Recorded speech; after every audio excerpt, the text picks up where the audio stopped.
In a lot of our work, whether it's short animations, short films, or even documentaries, we're always tasked with understanding narrative. How do we tell the story? We're going to break down the basics of storytelling so that by the end of this course, you'll have the foundational building blocks for finding and refining the story at the heart of your filmmaking. If you also want downloads, we've got screenwriting templates that you can use in Google Docs for both narrative and documentary films in the description below. Everything has a narrative, fiction and nonfiction alike. Whether you're making a fantasy film or a grounded documentary, a news piece or a fundraiser testimonial, you have a story to tell. Now, at the core of story is drama, and at the core of drama is conflict. Fortunately, we have a formula for writing dramatic conflict. A plus B multiplied by C. A is a character's goal. B is obstacles to that goal. And C is reasons compromise is impossible. See, with A plus B, that's character goal and some obstacles. That's a good place to start. But normally when faced with obstacles, people tend to rethink their goals. They try to compromise with the obstacles, and ultimately, they try to get out of the conflict as easily and quickly as possible. That's why we as filmmakers and storytellers, we need to add that third element. Reasons compromise is impossible. In the sequel to Puss in Boots: The Last Wish, Puss has the goal of living forever, but the obstacle is that he's on his last life. At first, he compromises and plans to live the rest of his last life as a nobody in a cat lady's house. But ultimately, he can't compromise because death is going to kill him. So when he discovers the possibility of gaining immortality, he has to take it. See, we are compelled to see how these two powerful forces, life and death, are going to collide.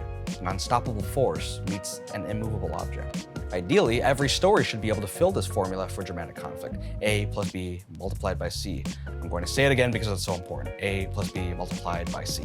Character goals plus obstacles times the reason there cannot be compromise. In fact, when you're forming story ideas and you're pitching them to others, describing your story through this formula should feel gripping and compelling. Whoever you tell this to should want to find out how does it end.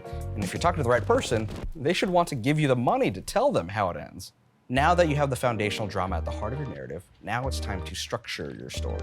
The most common structure for storytelling you'll hear is the 3-act structure. Let's break into that. Act 1 is about establishing the old world, the way things used to be for our main character. And that old world has to have something wrong about it, something that has to be dealt with, or something that has to change. Now, on one end, this can be a huge problem. The old world is in danger of great calamity. Something like How to Train Your Dragon. We know that there's this possible force of dragons that could destroy this entire town. The old world is in danger, and that puts our character into action. On the other end of the spectrum, more subtly, our main character might just have personal problems that need to be dealt with. In rom-coms, oftentimes, the main character has personal problems. They're just kind of immature, they haven't grown up, and they need to kind of get past their personal problems. And then Act 2 is about learning lessons and building the stakes.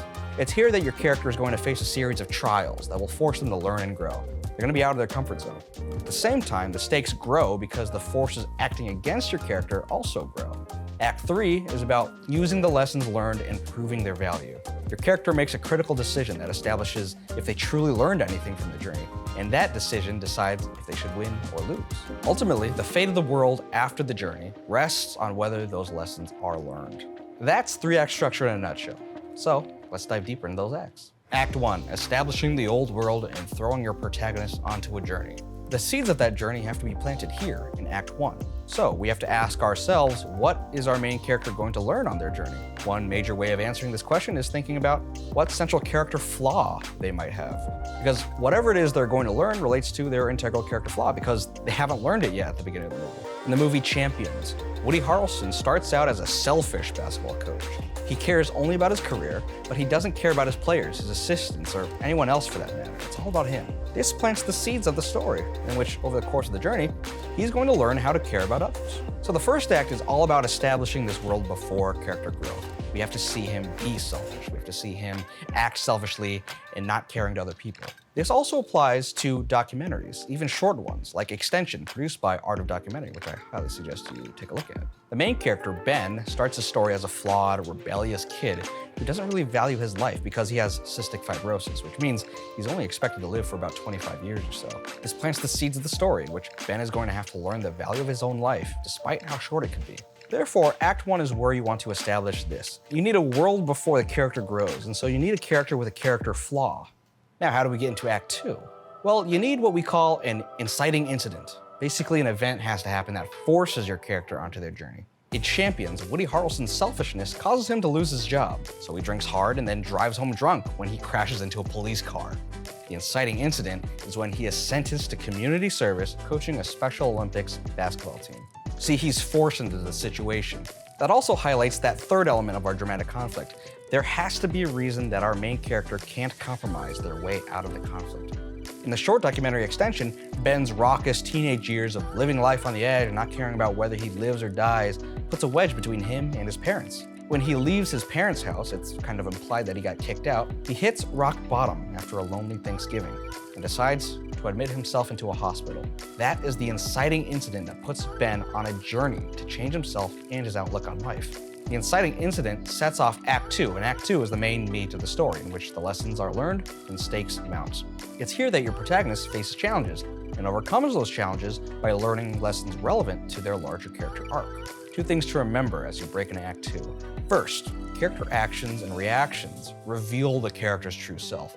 You need your character to face challenges and make decisions because those decisions will tell us, the audience, where they are on their journey of character growth. And second, those challenges must grow in stakes and difficulty, or else the story will start to stagnate. Part of growing those stakes includes that the forces acting against the protagonist should also grow. And so the villain in your story, or the odds against your hero, has to grow more powerful, just as much, if not more so, than your protagonist. Going back to Champions, Woody Harrelson grows as a person by learning to care about others through Act 2. He's learning how to cooperate with his Special Olympians. He gets to know them personally, and when his sentence is up, he doesn't leave the team, he keeps coaching them.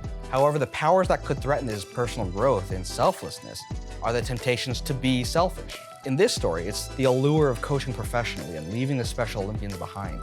That temptation grows as his work with the Special Olympians garners positive publicity, and therefore the attention of professional NBA teams. In extension, because it's a short documentary, the second act isn't going to be as long. However, Ben still does go through a journey. He admits himself into a hospital and decides he's going to just do exactly what his doctor tells him, because he now deeply wants to value his life. At the end of the second act, we now enter the third and final act, where the protagonist has to make a crucial decision that confirms whether they have truly learned something or not. It's here that the two forces of our story, those seeds of dramatic conflict that we planted in the first act, collide in a final battle. In Champions, what were those seeds? Woody Harrelson's selfishness versus selflessness. In Extension, it was life with no meaning versus life with meaning. How do those films break open into the third act, and then how do they finish the battle? In Champions, Woody Harrelson has to make a decision when Seattle's fictional NBA team offers him a coaching staff position. At first, he accepts the job. It seems like maybe the forces of selfishness have won, but in the final Special Olympics championship game, even though his team loses, his team celebrates their accomplishments. And this teaches Woody Harrelson his lesson with finality. The most important thing to life is not winning games and having a big career. It's loving others and being loved in return. And that's why he turns down his professional coaching job in order to stay in town. For documentaries, especially short documentaries where you're a crew that only shows up for a single week or so, storytelling is a bit more abstract. The third act for Extension isn't an actual series of events as they happen in real time in front of the camera. It's a series of information reveals as they play out in the film. Now, I think the break into the third act is this reveal that Ben is going on a date. See, earlier in the film, he says he didn't care about getting married because he wouldn't want to hurt someone by dying after a few years of marriage. So for him to go on a date presents this big question of whether the forces of valuing life will overcome his cynicism with finality.